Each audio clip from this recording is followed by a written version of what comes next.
Bom dia, irmãos. Bom dia. Uma grande alegria estarmos juntos aqui, né? Esse tempo que o Senhor preparou para nós.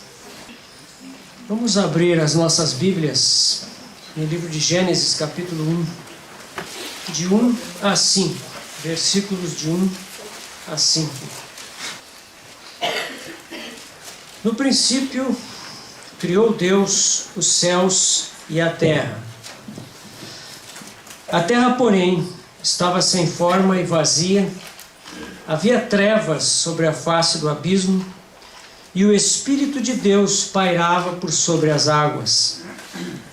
Disse Deus: haja luz, e houve luz. E viu Deus que a luz era boa, e fez separação entre a luz e as trevas.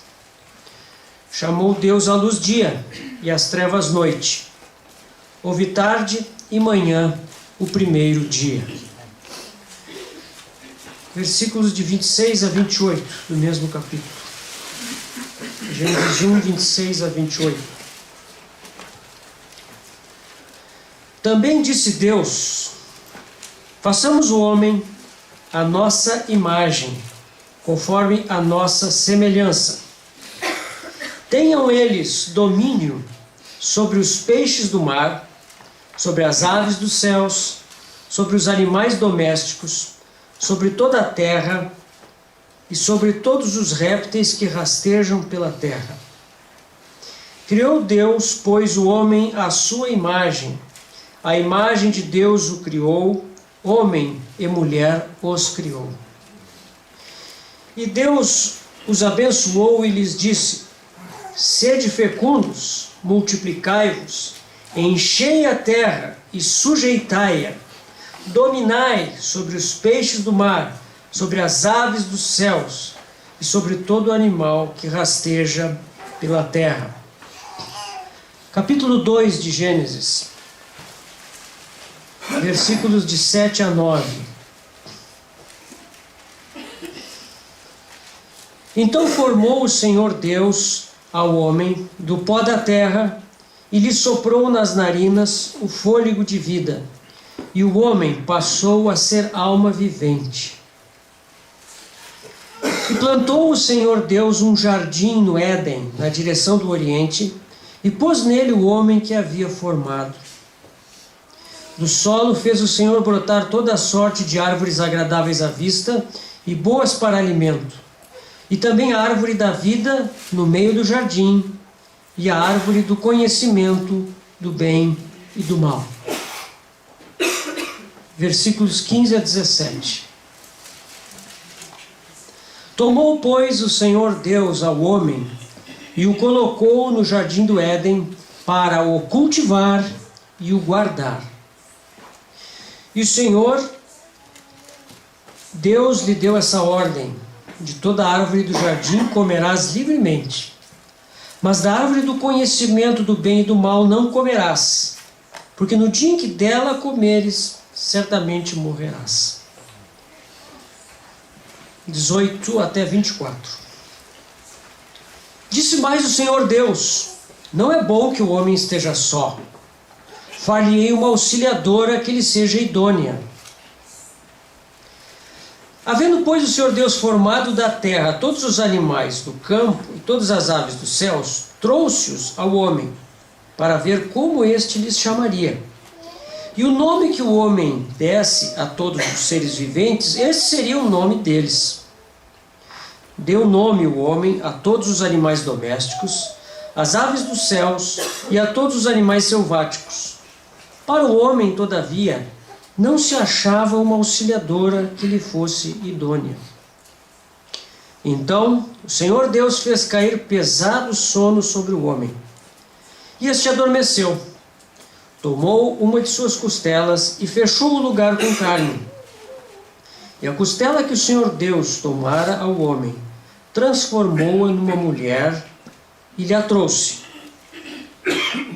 E disse o homem: esta, afinal, é osso dos meus ossos e carne da minha carne. Chamar-se-á varoa, porquanto do varão foi tomada. Por isso, deixa o homem pai e mãe, e se une à sua mulher, tornando-se os dois uma só carne. Vamos ter mais uma palavra de oração, irmãos? Senhor, nós acabamos de ler a Tua palavra e confessamos mais uma vez, Senhor, que dependemos de Ti. Para que esses momentos aqui tenham algum valor na Tua presença, é preciso, Senhor, que Teu Espírito Santo sopre sobre a Tua palavra, unja os lábios e os ouvidos de todos nós que estamos aqui, para que a Tua palavra trabalhe nos nossos corações e produza aquilo para o qual Tu a destinaste. Nós precisamos de Ti, precisamos do Teu auxílio. Sê conosco, cativa os nossos corações para Ti mesmo, Senhor. Senhor, Tu disseste: eu edificarei a minha igreja e as portas do Hades não prevalecerão contra ela. E nós cremos que esse é o momento para que, através da Tua palavra, o Teu Espírito edifique a Tua igreja. Faz isso conosco, pelas Tuas misericórdias, Senhor. Por causa daquela obra realizada na cruz do Calvário, onde o Teu sangue foi vertido e nos lavou. Oh, por causa da justificação, por causa da reconciliação, nós ousamos pedir a Tua bênção sobre esses momentos. E confiamos em Ti. E desde já Te louvamos. Em nome do Senhor Jesus. Amém.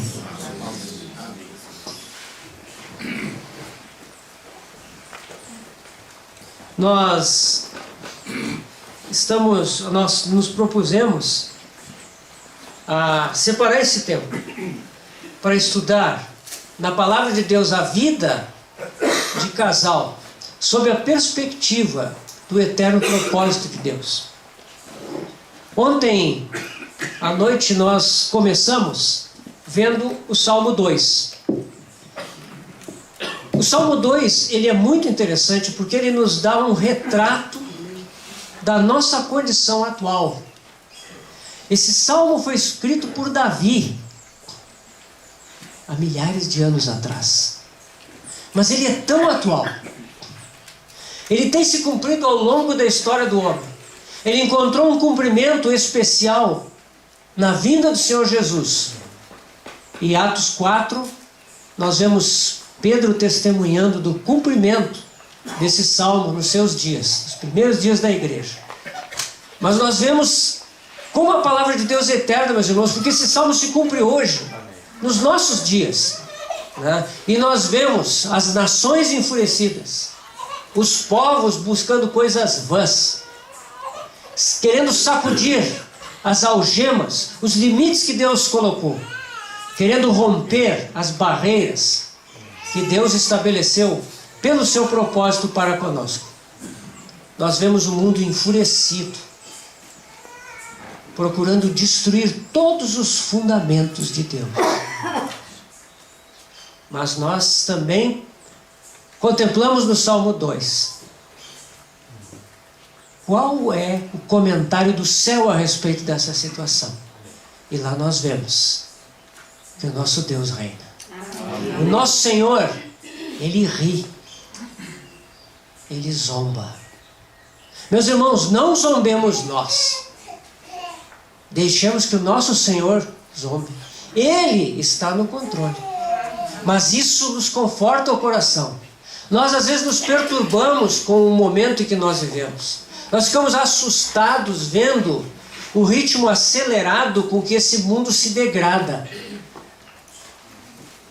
E a agressividade com que esse mundo proclama princípios, hábitos e modos de vida que são opostos, contrários à palavra de Deus.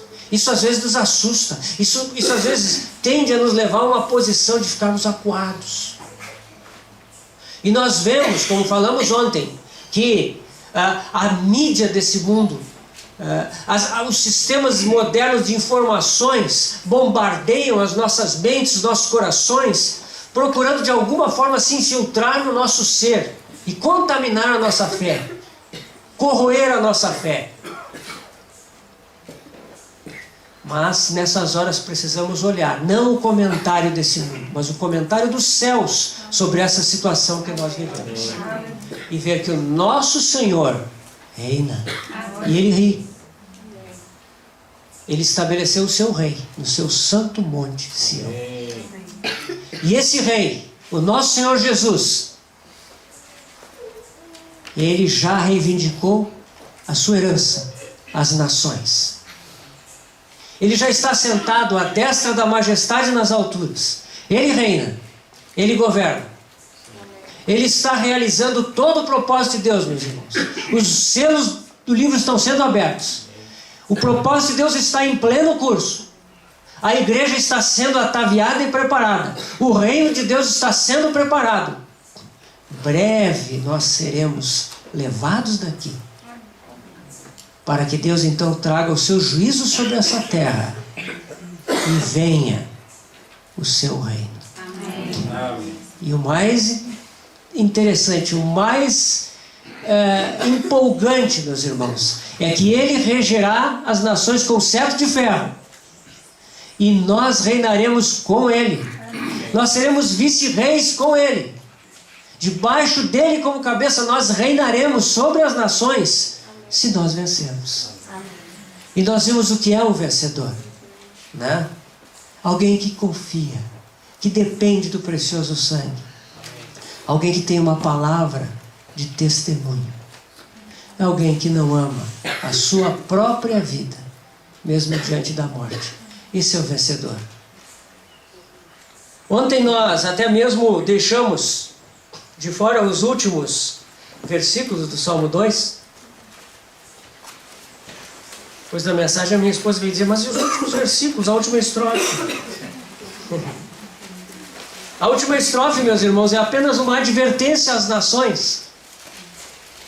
Os 3 últimos versículos. Agora, pois, Salmo 2, 10 a 12. Agora, pois, ó reis, sede prudentes, deixai-vos advertir, juízes da terra. Servi ao Senhor com temor e alegrai-vos nele com tremor. Beijai o filho, para que não se irrite e não pereçais no caminho, porque dentre em pouco se lhe inflamará a ira. Bem-aventurados todos os que nele se refugiam. Então nós temos aqui uma advertência às nações. O Senhor dá como que o último aviso: deixai-vos advertir, juízes da terra. Servi ao Senhor com temor. Beijai o filho para que não se irrite. Dentro em pouco se lhe inflamará a ira. Isso virá. Essa condição de mundo que nós vemos não ficará sem ser julgada. E bem-aventurados todos que nele se refugiam. Esse é o contexto que nós vivemos, irmãos.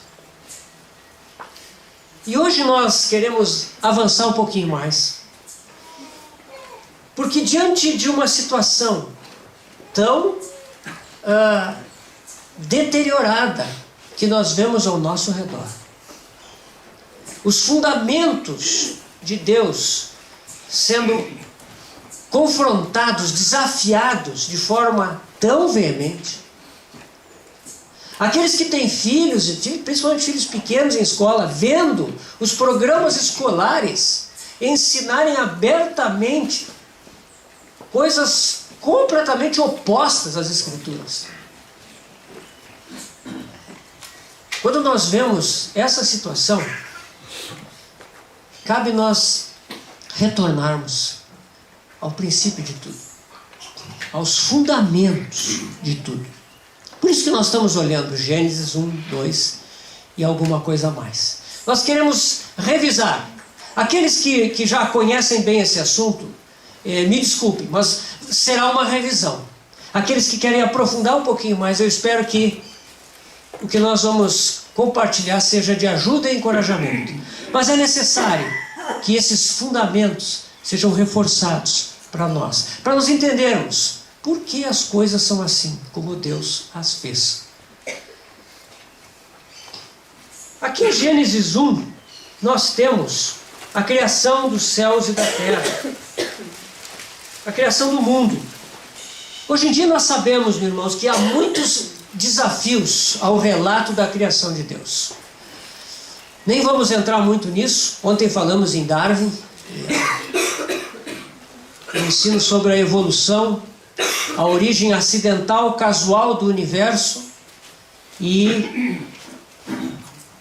a origem das espécies e o seu desenvolvimento como o resultado da supremacia de algumas espécies que se adaptaram melhor às adversidades e que por isso permaneceram e outras se foram. E vamos considerar que essa tese da evolução, cientificamente, ela precisa de mais fé do que a nossa fé na palavra de Deus para ser crida, dada as lacunas tremendas que existem e que não são preenchidas por nenhuma evidência. Mas esse não é o nosso assunto. Aqui nós temos o versículo 1 dizendo que Deus criou os céus e a terra. No versículo 2, temos a sequência, os 6 dias da criação, o sábado de descanso. Contudo, eu creio que muitos devem saber, existem muitos irmãos, eruditos da palavra de Deus, irmãos de peso, levantados por Deus desde o século XVIII, que creem que aqui existe um intervalo entre o versículo 1 e o versículo 2. A palavra hebraica estava, a terra porém estava, ela pode ser traduzida por tornou-se. Meus irmãos, não quer dizer que estava seja errado. Não precisa arriscar na sua Bíblia e dizer assim, não, está errado. Não. É possível. Tanto estava como o tornou-se. Esse tornou-se, o que significaria? Que houve uma criação original de Deus. O universo criado por Deus. Nesse universo prévio estavam os anjos de Deus. E aconteceu alguma coisa que esse universo se tornou sem forma e vazio. Existe um versículo muito interessante nessa conexão. Isaías 45:18, em que o profeta Isaías, comentando sobre outro assunto, ele deixa uma observação pelo Espírito de Deus que diz respeito a isso.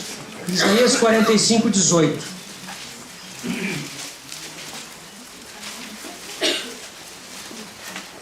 Porque assim diz o Senhor, que criou os céus, o Deus que formou a terra, que a fez e a estabeleceu, que não a criou para ser um caos. No original, que não a criou sem forma. Outros irmãos dizem vazia, o irmão Yang diz vazia, o irmão Darby diz arruinada. Sem forma, vazia, arruinada. Que não a criou vazia, sem forma, mas para ser habitada. Eu sou o Senhor e não há outro.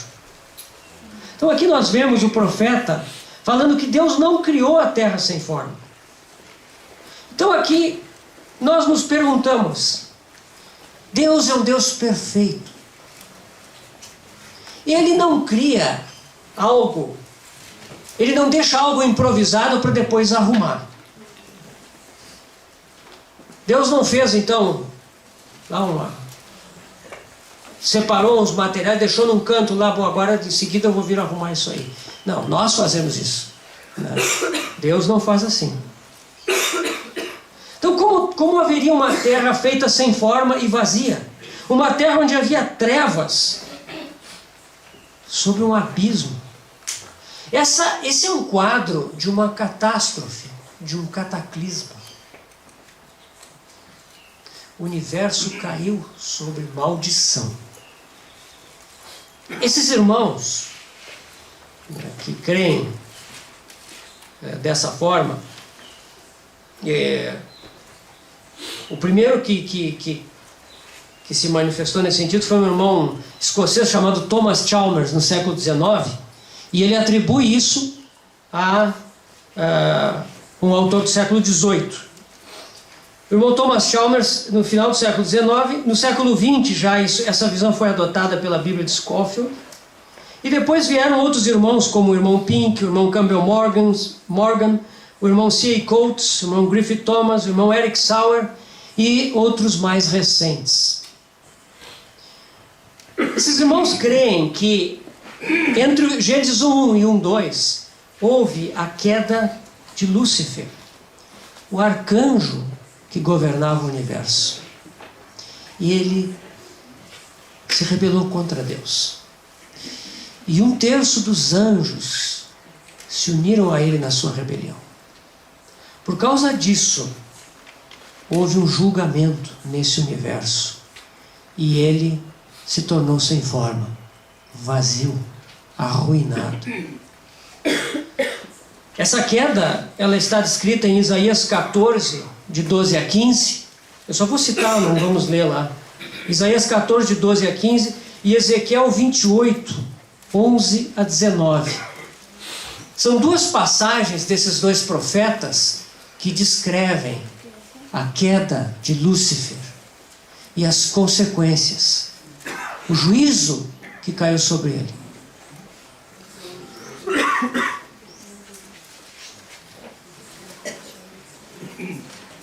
Meus irmãos, vamos só lembrar uma coisa aqui. Eu estou citando, ao falar disso, uma interpretação da Bíblia. Essa é uma interpretação, a mim pessoalmente, ela satisfaz. Mas isso não é a Bíblia. Nós temos sempre que separar aquilo que na Bíblia é claro, absoluto, né? O nosso Senhor é o Filho de Deus. Amém. Ele veio em carne, como homem. Ele nasceu de uma virgem, né? Ele morreu numa cruz e derramou seu sangue pela remissão dos pecadores. Meus irmãos, isso é absoluto, não se questiona. Verdade fundamental. Agora, isso que eu estou falando aqui da criação é interpretação da Bíblia. Então, sempre separemos as coisas. Se algum irmão aqui crê diferentemente disso, não tem problema. Isso não afeta aquilo que nós vamos falar, né? Então, sempre separemos o que é interpretação da Bíblia daquilo que é a Bíblia mesmo. Naquilo que a Bíblia é clara, inequívoca, isso nós não podemos abrir mão, né? Isso é a certeza que nós temos. As outras coisas nós interpretamos. E devemos interpretar a Escritura, devemos aplicar a Escritura. E nisso sempre estamos abertos para sermos corrigidos, né? Para sermos aperfeiçoados. Mas essa é uma interpretação que parece fazer muito sentido. Por quê? Porque ela cria um contexto para a obra de criação, que seria, no caso dessa tese, uma obra de restauração que vem a seguir no livro de Gênesis. Nós temos 6 dias. E nesses 6 dias, o universo, e especialmente a terra, eles são restaurados por Deus, com vistas ao seu propósito. O homem foi criado nesse contexto. O homem surge nesse contexto. No contexto de um universo arruinado, destroçado e vazio, no qual Deus inicia um programa de restauração. E nesse programa, o homem será colocado como chave, como uma peça fundamental naquilo que Deus quer fazer. Aí vem os versículos 26 a 28.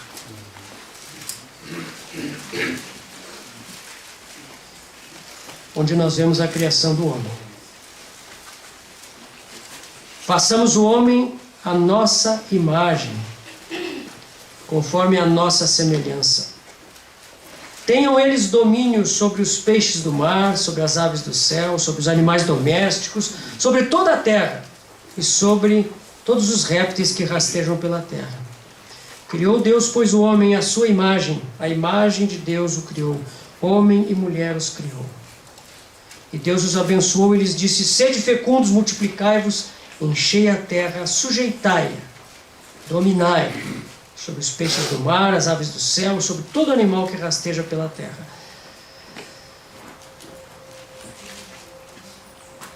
Meus irmãos, por que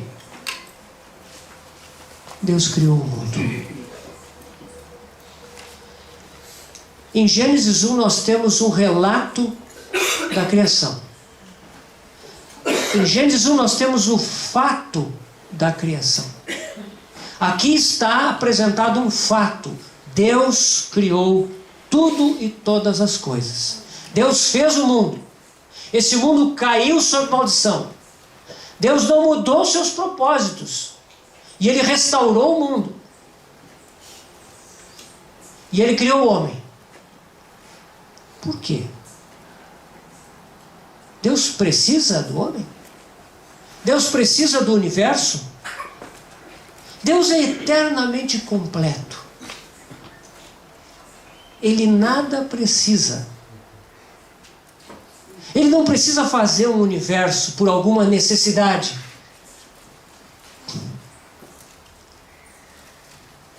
Ele é completo em si mesmo, absoluto. No entanto, Ele fez o universo. E como Deus perfeito, Ele tem um propósito. E não nos basta, irmãos, sabermos os fatos da criação. Nós precisamos entender o propósito da criação. Por que Deus fez o universo? Por que Deus fez essa terra? Por que Deus nos fez?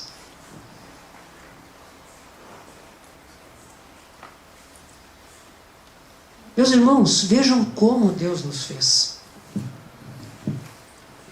Façamos o homem à nossa imagem, conforme a nossa semelhança. Eu acho que nós, como cristãos, deveríamos meditar bastante nessa porção da Bíblia. Meus irmãos, nós somos criados de forma maravilhosa. Amém. Nós não somos animais com alguma inteligência. Nós não somos produto da seleção natural, da evolução. Nós fomos criados de forma maravilhosa. A imagem e semelhança de Deus. Deus, quando nos fez, Ele não nos fez como Ele fez as aves, como Ele fez os animais selváticos, domésticos.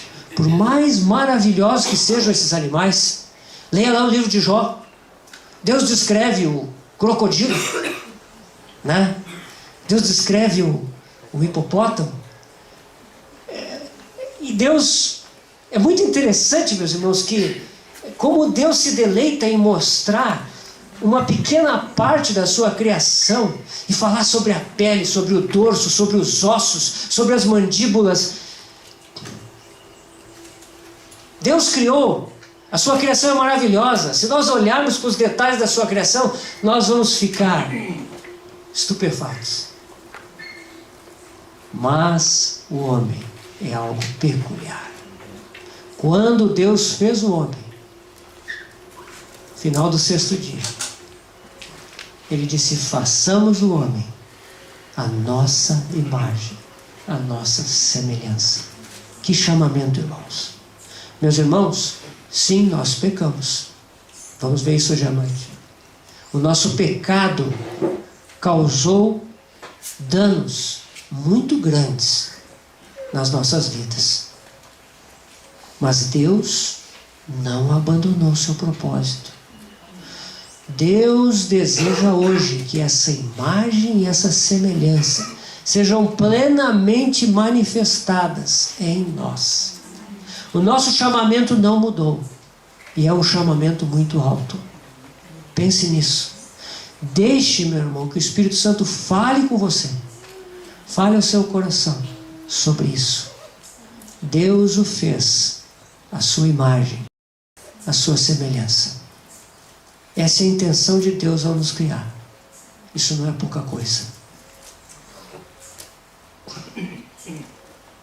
Qual é o propósito dessa criação? Em primeiro lugar, meus irmãos, Deus nos fez a sua imagem e semelhança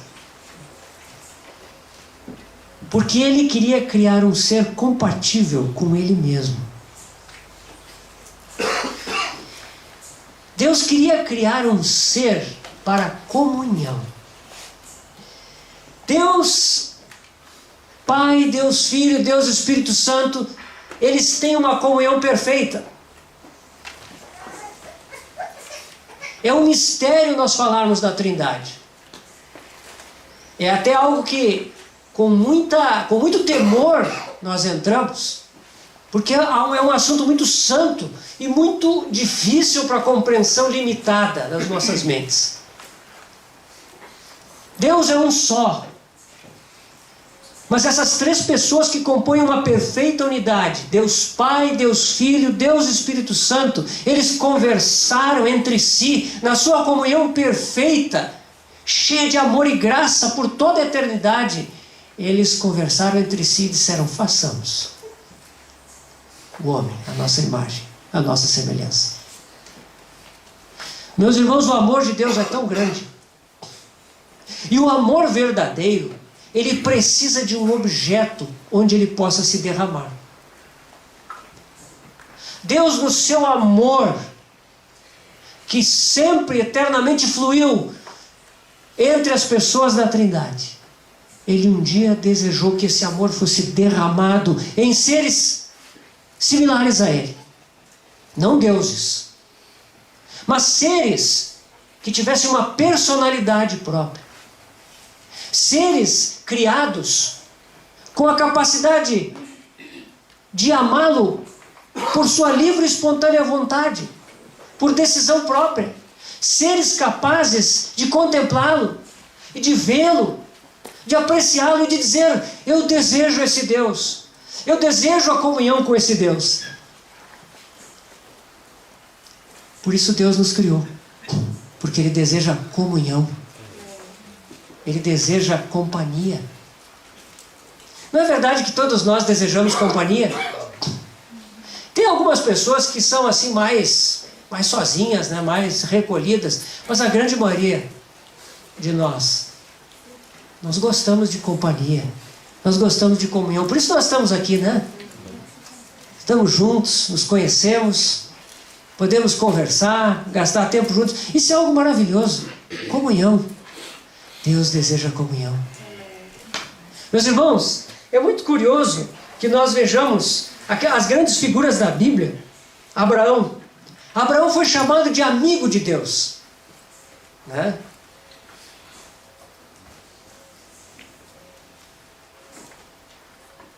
Quando Deus veio até Abraão para dizer que Sodoma e Gomorra seriam destruídas, Abraão saiu caminhando com ele, né? Era o Senhor ali, a gente sabe, né? O Senhor Jesus. Abraão saiu caminhando com ele. E eles foram conversando. E Abraão tinha Ló no seu coração, a família de Ló que estava lá em Sodoma. E eles foram negociando, né? Mas Senhor, se tiver 50, se tiver 40... E aí foi indo, né? Comunhão. Deus, antes dessa conversa, disse: será que eu vou esconder do Abraão os meus desígnios?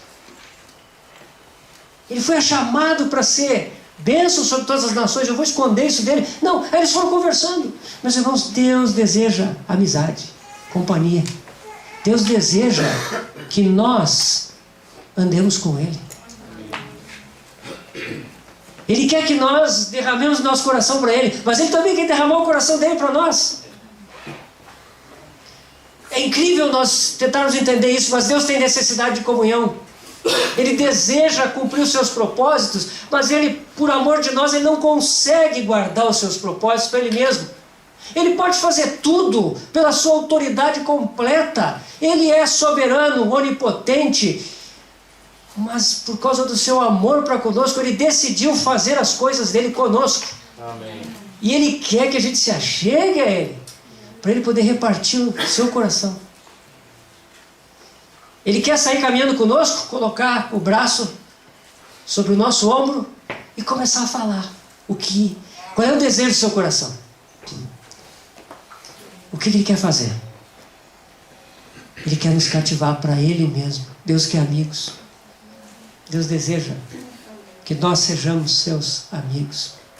Moisés subiu aquele monte. E o texto de Êxodo nos diz que Deus falava com Moisés como um homem fala ao seu amigo. Meus irmãos, Deus deseja comunhão. Ele criou a nós porque Ele quer comunhão conosco. Ele quer intimidade conosco. Ele quer tempo nosso com Ele. Muitos de nós, muitas vezes, por causa do dia a dia, por causa das fadigas, das ocupações, coisas lícitas e justas, nós acabamos caindo num relacionamento mecânico com Deus. Mas, meus irmãos, Ele deseja comunhão conosco. Por isso Ele nos fez. Ele nos fez para a comunhão. Esse é um dos propósitos pelo qual Deus nos fez a sua imagem, a sua semelhança.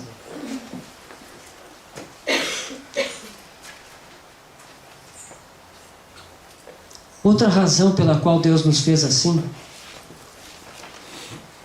é porque Ele deseja que nós sejamos testemunhas, testemunho vivo dEle.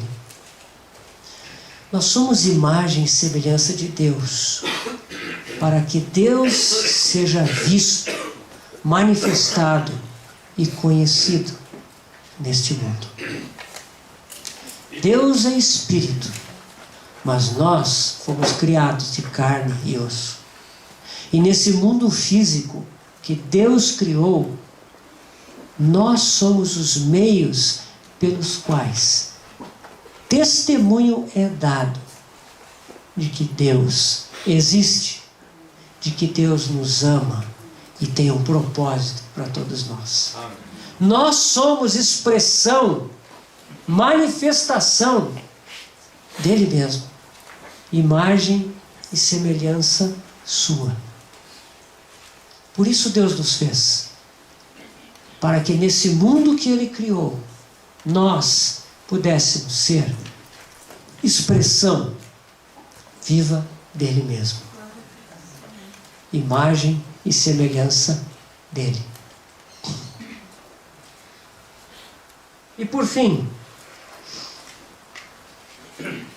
Deus nos criou a sua imagem e semelhança, compatíveis com Ele, porque Ele deseja dar-nos ao seu próprio Filho. Deus nos fez, meus irmãos, pelo seu desejo de tomar a cada um de nós, indivíduos, casais, reunir-nos na igreja e dar a nós para o seu Filho. Nós somos o dom, o presente que Deus prepara pelos séculos. E Ele prepara com todo cuidado, amor, com perfeição, para nos dar ao seu Filho nas bodas do Cordeiro. Amém. Nós estamos sendo preparados para isso, para esse momento.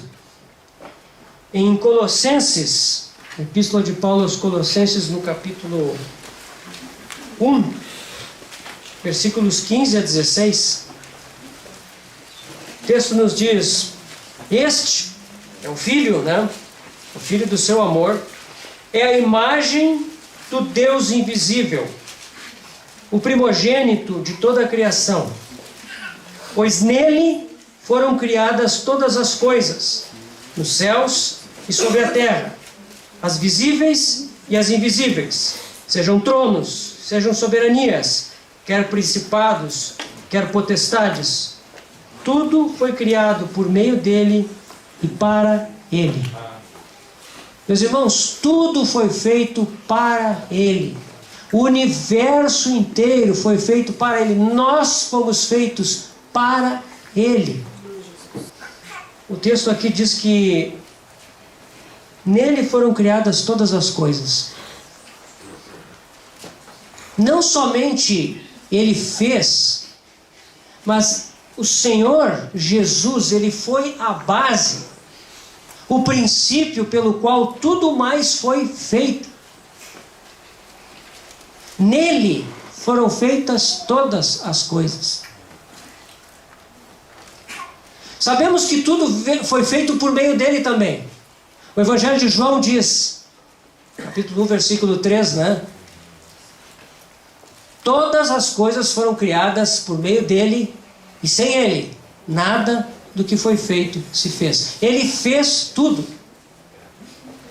Nós, lá em Provérbios 8, capítulo 8 de Provérbios, nós temos um trecho muito interessante das Escrituras, que mostram, Provérbios no capítulo 8. Ali, Salomão fala da sabedoria. E a sabedoria ali, ela não é uma coisa. A sabedoria aqui é uma pessoa. É uma sabedoria personificada. Esse capítulo é muito interessante. Olha o versículo 12 do capítulo 8. Eu, a sabedoria. É uma pessoa. Habito com a prudência e disponho de conhecimentos e conselhos. O meu é o conselho e a verdadeira sabedoria. Eu sou o entendimento. Minha é a fortaleza. 17. Eu amo os que me amam. Os que me procuram me acham. Nós sabemos quem é essa sabedoria, né? É o nosso Senhor. E aqui, no versículo 22, é dito: o Senhor me possuía no início da sua obra, antes das suas obras mais antigas. Desde a eternidade fui estabelecida, desde o princípio, antes do começo da terra.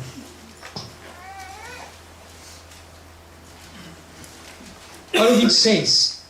Ainda ele não tinha feito a terra nem as amplidões, nem sequer o princípio do pó do mundo. Quando ele preparava os céus, aí estava eu. Quando traçava o horizonte sobre a face do abismo, quando firmava as nuvens de cima, quando estabelecia as fontes do abismo, quando fixava ao mar o seu limite para que as águas não traspassem os seus limites, quando compunha os fundamentos da terra, então eu estava com ele e era o seu arquiteto. Dia após dia eu era as suas delícias, folgando perante ele em todo o tempo, regozijando-me no seu mundo habitável e achando as minhas delícias com os filhos dos homens. O Senhor Jesus estava com o Pai antes da criação. O Senhor Jesus é o arquiteto do Pai. Meus irmãos, por acaso, eu sou arquiteto, profissionalmente falando, né? O que é um arquiteto? Um arquiteto, ele pode ter o seu estilo, ele pode ter a sua maneira de fazer as coisas, mas acima de tudo ele é um intérprete. O arquiteto, quando uma família vem conversar com ele, que quer uma casa, ele tem que ouvir o que aquela família quer. E ele terá que ser capaz de traduzir aquele desejo em algo que a família veja e diga: é isso que eu queria para mim. O Senhor Jesus é o arquiteto. Ele transformou todos os desejos do Pai para esse universo criado em realidade. Ele fez todas as coisas. Ele é o princípio. Nele foram feitas todas as coisas. Ele é o autor. Ele executou todas as coisas. E ao mesmo tempo, tudo isso que ele fez para Ele também. É muito importante nós entendermos essas coisas, porque nós vivemos num mundo totalmente transtornado e Deus quer nos fazer ver como Ele vê. Como nós fomos tirados de uma vã e fútil maneira de viver para enxergar essa perspectiva celestial.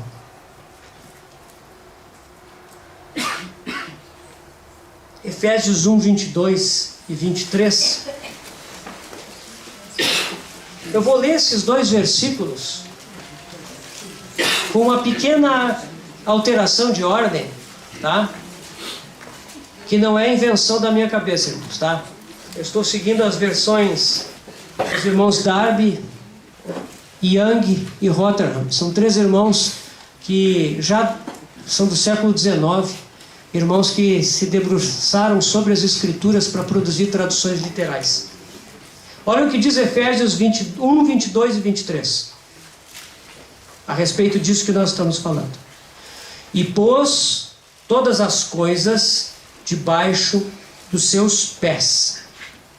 E deu a ele ser o cabeça sobre todas as coisas junto à igreja, a qual é o seu corpo, a plenitude daquele que a tudo enche em todas as coisas.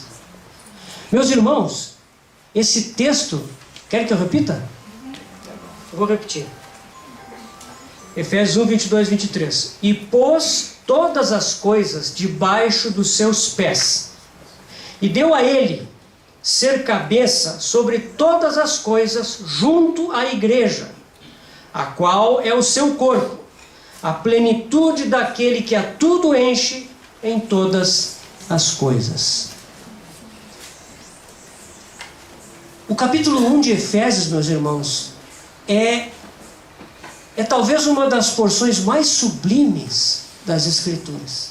A gente começa a ler o capítulo 1 de Efésios e parece que o apóstolo Paulo esqueceu de fazer ponto final. Porque ele começa a jorrar revelação de coisas celestiais tão tremendas, tão amplas, que a gente tem dificuldade de acompanhar.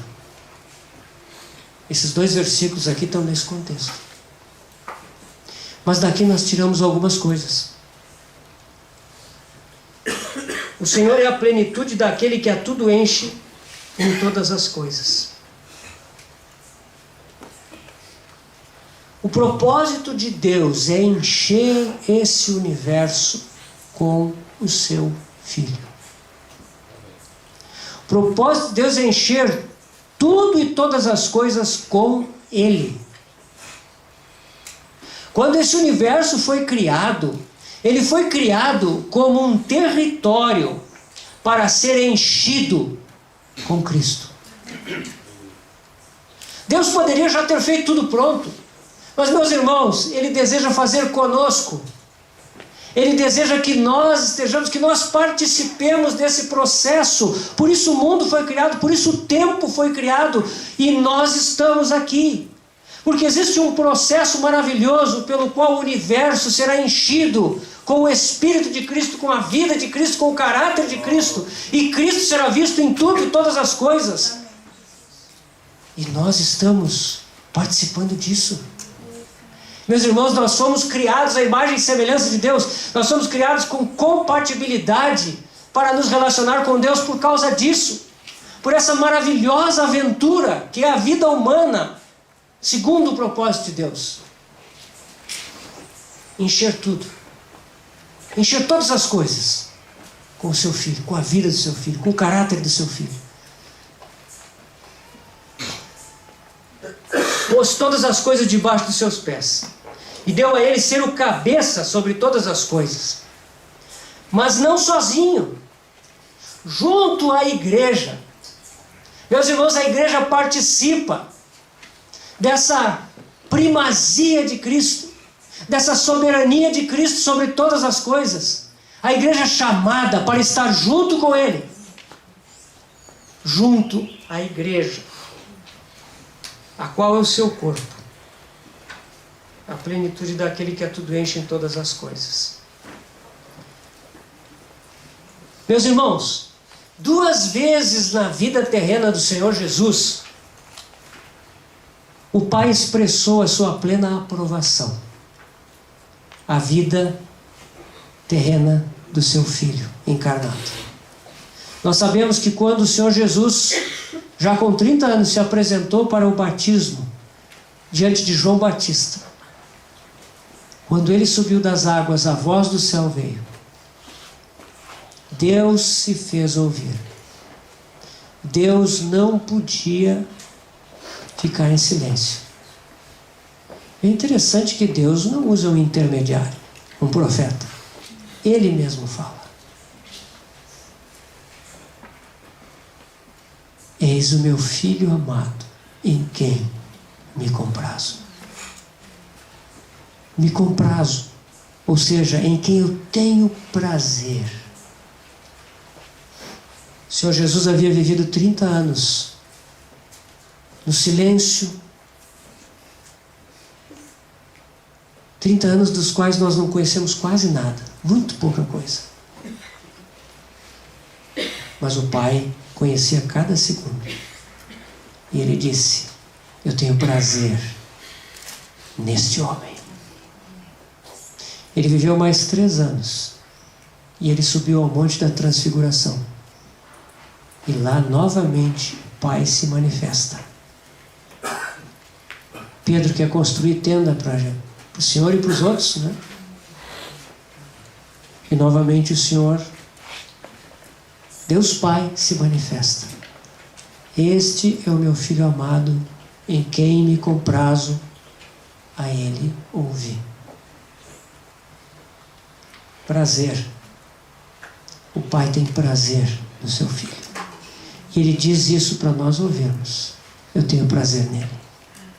Por causa disso, Ele quer encher o universo com a vida do seu Filho em nós. Seu Filho formado em nós. Meus irmãos, esse é o grande privilégio da vida cristã. Participarmos disso.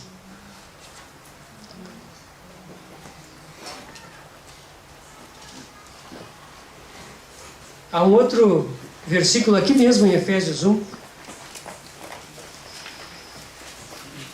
no versículo 9 e 10. Efésios 1, 9 e 10. Desvendando-nos o mistério da sua vontade, segundo o seu beneplácito que propusera em Cristo, de fazer convergir nele, na dispensação da plenitude dos tempos, todas as coisas, tanto as do céu como as da terra. O beneplácito que propuseram em Cristo. Às vezes a tradução não ajuda muito, né? Beneplácito. Né? O que é o beneplácito? É o bondoso prazer.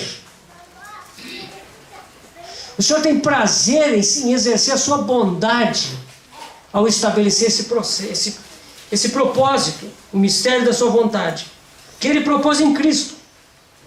E qual é esse propósito? Fazer convergir nele, na dispensação da plenitude dos tempos, todas as coisas.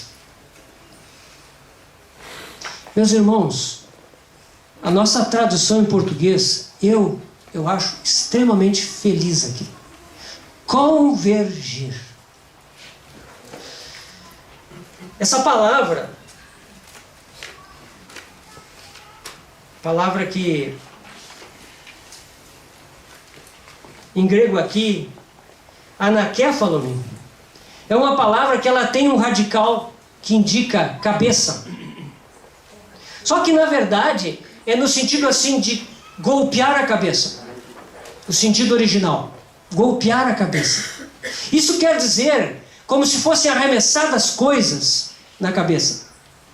E o sentido desse termo tem um prefixo aná que ele dá mais ênfase ainda. O sentido desse texto é realmente convergir. É que Cristo foi colocado por Deus como centro e todas as coisas de valor, todas as coisas que são reais diante de Deus, todas as coisas que vão permanecer, elas estão convergindo em Cristo Jesus. Elas estão caminhando em direção a esse centro que Deus estabeleceu. Deus colocou o seu Filho como centro de tudo e todas as coisas, e tudo está convergindo nele. Meus irmãos, se nós nos deixarmos enganar, nós vamos olhar para esse mundo e nós vamos ficar desesperados. Nós vamos ver, esse mundo está se desintegrando. Esse mundo está cada vez mais encharcado de pecado, de transgressão. Esse mundo se aprofunda em tudo que é errado. Nós vamos olhar para as nossas próprias vidas, nós vamos ver os nossos defeitos, as nossas falhas.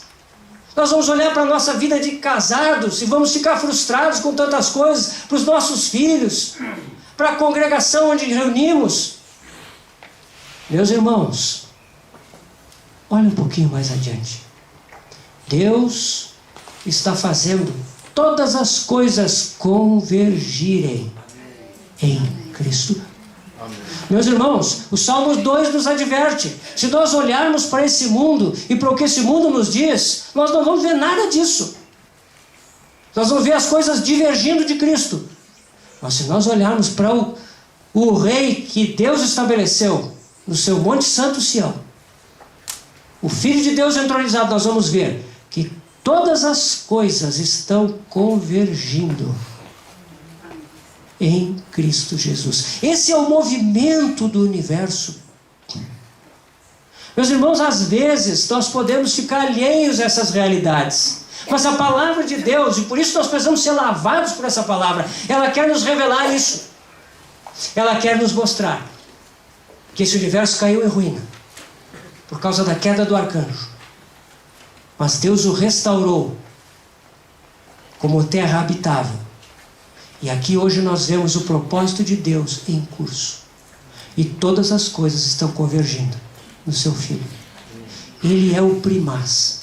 Ele é o Senhor. Ele reina. E nós estamos convergindo nele. Tudo vai ser resumido. Vai ser concentrado em Cristo.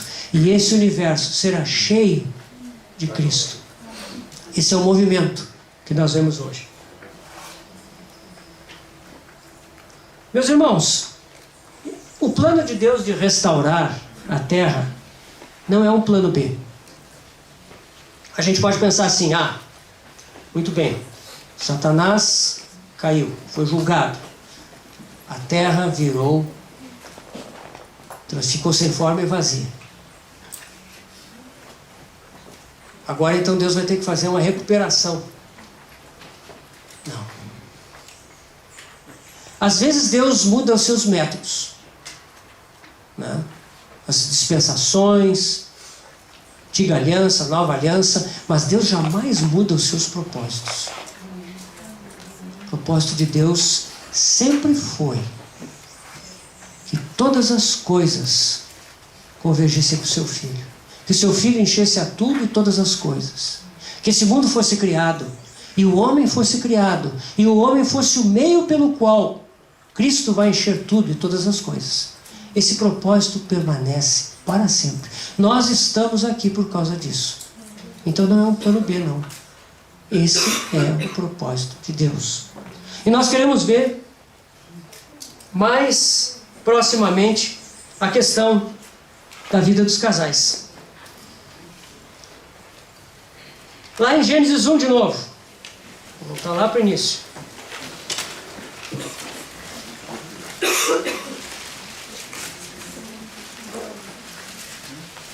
Gênesis 1, 26. Façamos o homem à nossa imagem, conforme a nossa semelhança. Meus irmãos, Deus é plural. Deus é unidade e pluralidade também.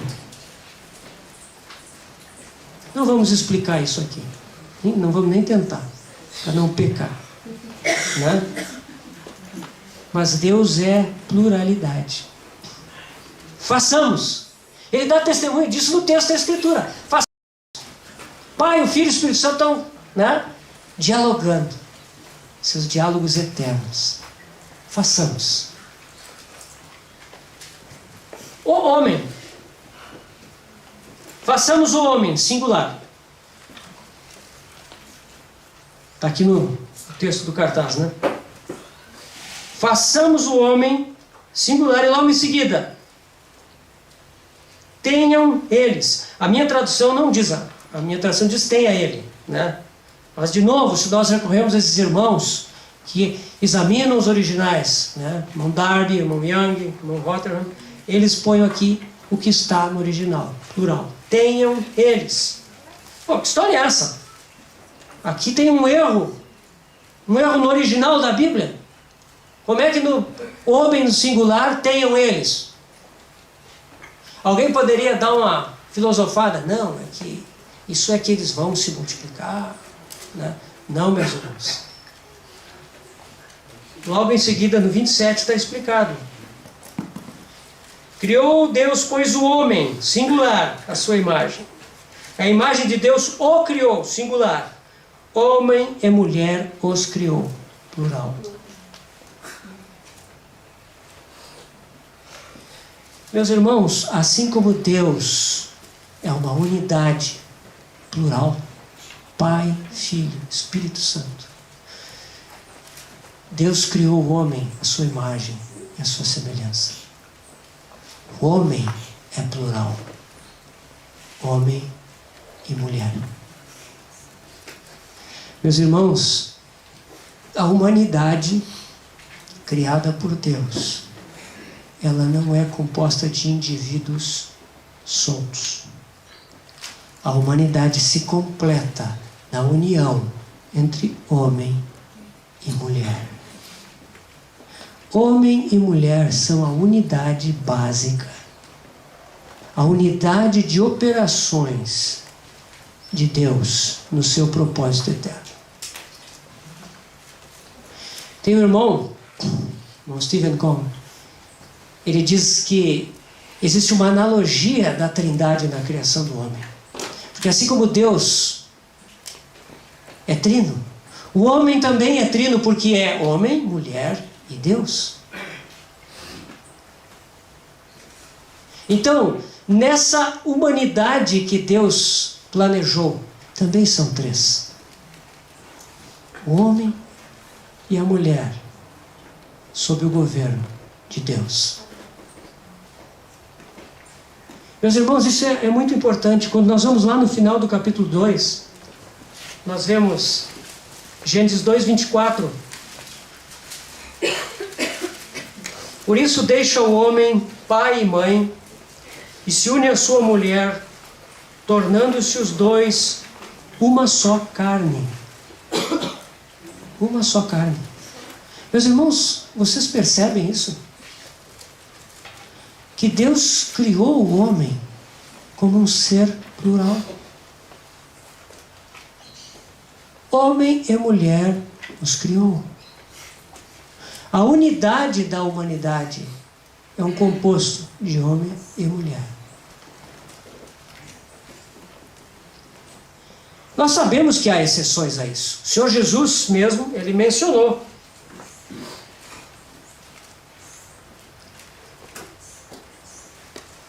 Mateus, nós não precisamos ler lá, né? Mas Mateus 19, 12, falando sobre casamento, o Senhor disse que há, né? Os discípulos estavam achando muito difícil, né? Então, se é assim, o casamento é melhor nem casar, então. E o Senhor falou, né, que há exceções. Aqueles que nasceram eunucos, aqueles que os homens fizeram assim, e aqueles que se fizeram eunucos por causa do reino dos céus. Então sim, há exceções. Nós sabemos disso. Mas meus irmãos, a humanidade, o padrão de Deus para a humanidade é homem e mulher. Homem, aos olhos de Deus, significa homem e mulher. Eles se unem, se tornam uma só carne e se tornam a unidade operacional do propósito de Deus.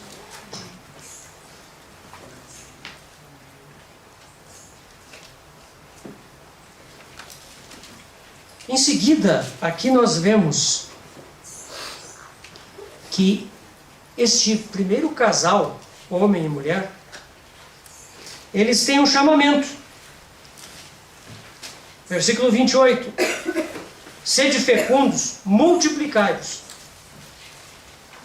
Deus colocou nessa unidade homem e mulher essa capacidade de multiplicação, geração de filhos, para encher a terra. Lembrem-se, é uma terra devastada que Deus restaurou para ser habitável, e dentro dessa terra restaurada Deus colocou um jardim, o jardim do Éden. Esse jardim é a base de operações. O propósito de Deus é que o homem se multiplique e encha a terra. Meus irmãos, não diz assim, enche o jardim. Deus poderia dizer assim, olha, eu fiz esse jardim aqui, enche o jardim. Não, enche a terra. Isso significa o quê? Esse jardim deveria ser expandido e a terra toda seria um Éden, povoada pelos descendentes de Adão e de Eva. Enchei a terra, sujeitai-a. A terra precisa ser sujeita. Isso já fala do chamamento real do homem, o rei da terra, governar debaixo da autoridade de Deus, debaixo do comando de Deus, governar, sujeitai, dominai. Versículo 28. Sobre a criação, sobre os animais, sujeição e domínio. Isso são tarefas de governo. Esse é o propósito de Deus ao criar o homem, homem e mulher. Encher a terra, sujeitar a terra, dominar a terra, sujeitar a terra ao desígnio de Deus, ao propósito de Deus, à vontade de Deus, dominar sobre toda a criação. 2,15. Tomou, pois, o Senhor Deus ao homem e o colocou no jardim do Éden para o cultivar e guardar. Mais duas tarefas aqui: multiplicar, encher a terra, sujeitar, dominar, e aqui temos cultivar e guardar. Ou seja, o Éden é um lugar maravilhoso, mas ele não é um lugar maravilhoso em que o homem fica, né, sentado embaixo da árvore lá, na grama. Não. O homem tem que cultivar. Provavelmente nessa questão do cultivo tem a ver a extensão do jardim. Mas ele é um administrador em nome de Deus. E a última observação, guardar. Meus irmãos, há um inimigo. Mesmo naquele momento lá, há um inimigo. E cabe ao homem guardar o jardim. Aqui nós temos então o chamamento ao homem. A mulher, ela foi criada do homem como sua auxiliadora, que lhe fosse idônea. Idônea, compatível. É muito interessante que Deus criou o homem com compatibilidade para si mesmo, a sua imagem e semelhança. Ou seja, o homem tem um espírito pelo qual ele pode se relacionar com Deus, estar em comunhão com Deus. A mulher é auxiliadora idônea, ela é compatível também com o homem e com Deus. Então nós vemos aqui tudo feito em harmonia, projetado para funcionar em harmonia e unidade. A mulher tirada do homem como sua ajudadora. Meus irmãos, o homem, deve ser um conquistador. Ele deve ser alguém que se propõe a dominar, a sujeitar as coisas. E a mulher junto com ele. Eu lembro de Jonatas, amigo de Davi, contra os filisteus, né? O escudeiro vinha atrás, ele derrubava os inimigos, e o escudeiro vinha atrás e matava, né? Está lá escrito. Homem e mulher funcionam assim. O homem é o conquistador, a mulher é a ajudadora. Os dois estão conquistando para Deus. Esse é o propósito original. Hoje, as circunstâncias talvez sejam um pouco diferentes, mas a realidade é a mesma. Nós somos chamados para a mesma coisa. Nós temos um jardim a cuidar, a cultivar, a guardar. A nossa casa, nosso casamento, nossa família, a comunhão dos irmãos, a igreja. Nós somos chamados a sujeitar esse mundo, dominar. Nós sabemos, irmãos, que nós não vamos dominar o mundo como um todo, mas Deus nos dá uma porção para que nós exerçamos o domínio, conquistando para Ele, testemunhando dele, sendo luz nas trevas desse mundo. Amém. Deus nos chamou para isso. Não se pode esconder a cidade edificada sobre o monte. Luz, nós somos luzeiros desse mundo. Meus irmãos, esse chamamento é real hoje. Sim, houve a queda. As circunstâncias podem ter mudado, os métodos mudaram, mas o princípio é o mesmo. É importante, meus irmãos, nós considerarmos na criação de Deus, como Deus nos fez, como Deus preparou essa humanidade que é um casal. Eles funcionam juntos, eles são uma só carne, eles conquistam para Deus. Nós somos chamados para isso. Assim nós funcionamos aos olhos de Deus.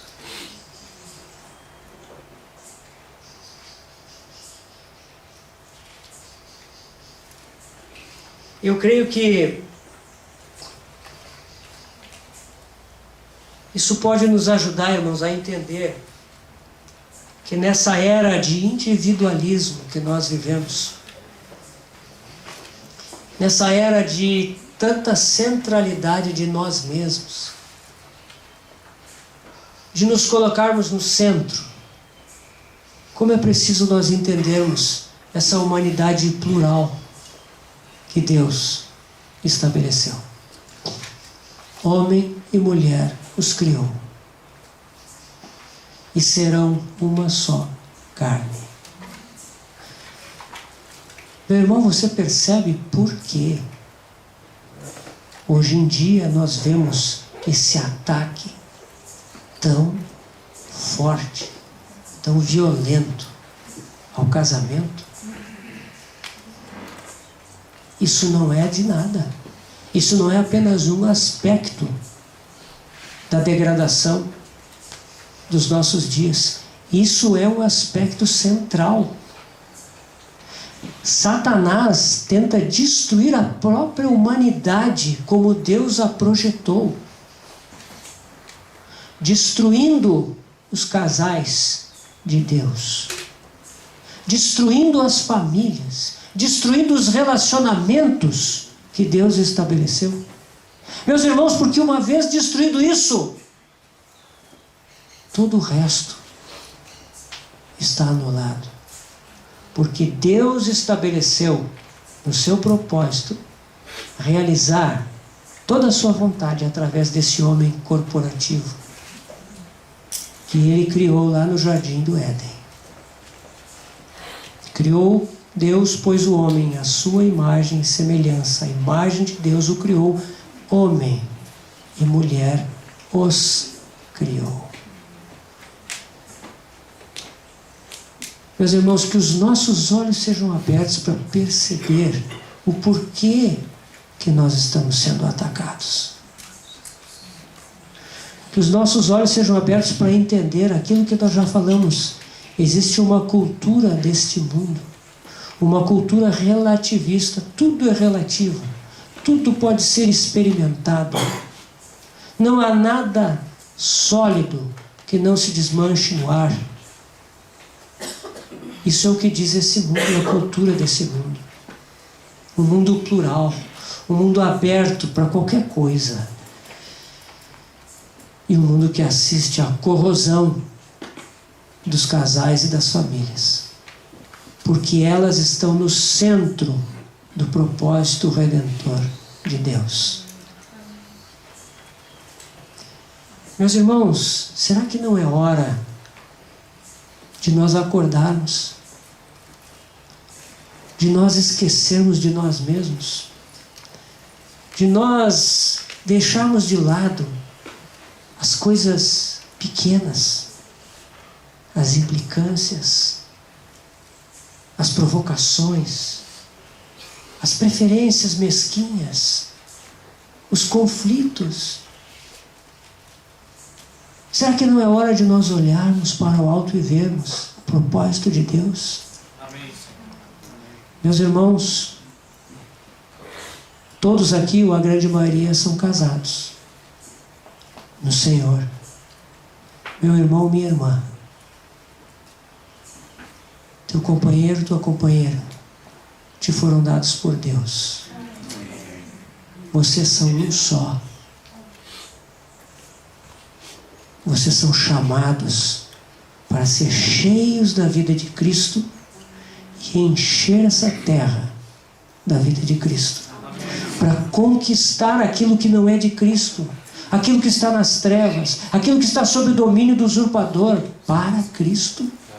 Para ser luzeiros, de modo que os outros possam perceber que há um Deus. Você foi chamado, marido, mulher. Você foi chamado junto para isso. Será que você consegue entender que os conflitos, as dificuldades, elas são trazidas pelo inimigo para tentar destruir esse propósito na sua vida? Meus irmãos, o Senhor quer trabalhar conosco.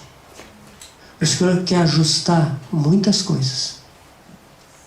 O irmão orou aqui antes da reunião que o Senhor possa ajustar o que tem que ser ajustado. Meus irmãos, nos prostremos diante dele. Nós temos uma chamada gloriosa, uma chamada maravilhosa para encher essa terra do conhecimento do Senhor. Esse chamamento não é sozinho e individual. Este mundo vive no individualismo, mas Deus chama o homem corporativo. Homem e mulher. Essa é a base de operações do propósito de Deus. E Ele quer fazer isso hoje. Seu propósito não mudou. Que o Senhor possa abrir os nossos corações. Que o Senhor possa fazer com que a sua luz traga essa revelação, na medida que nós precisamos, para que sejamos realmente ajustados a viver nos dias em que nós vivemos, segundo esse propósito tão maravilhoso, pelo qual nós somos criados à imagem e semelhança de Deus. Vamos orar.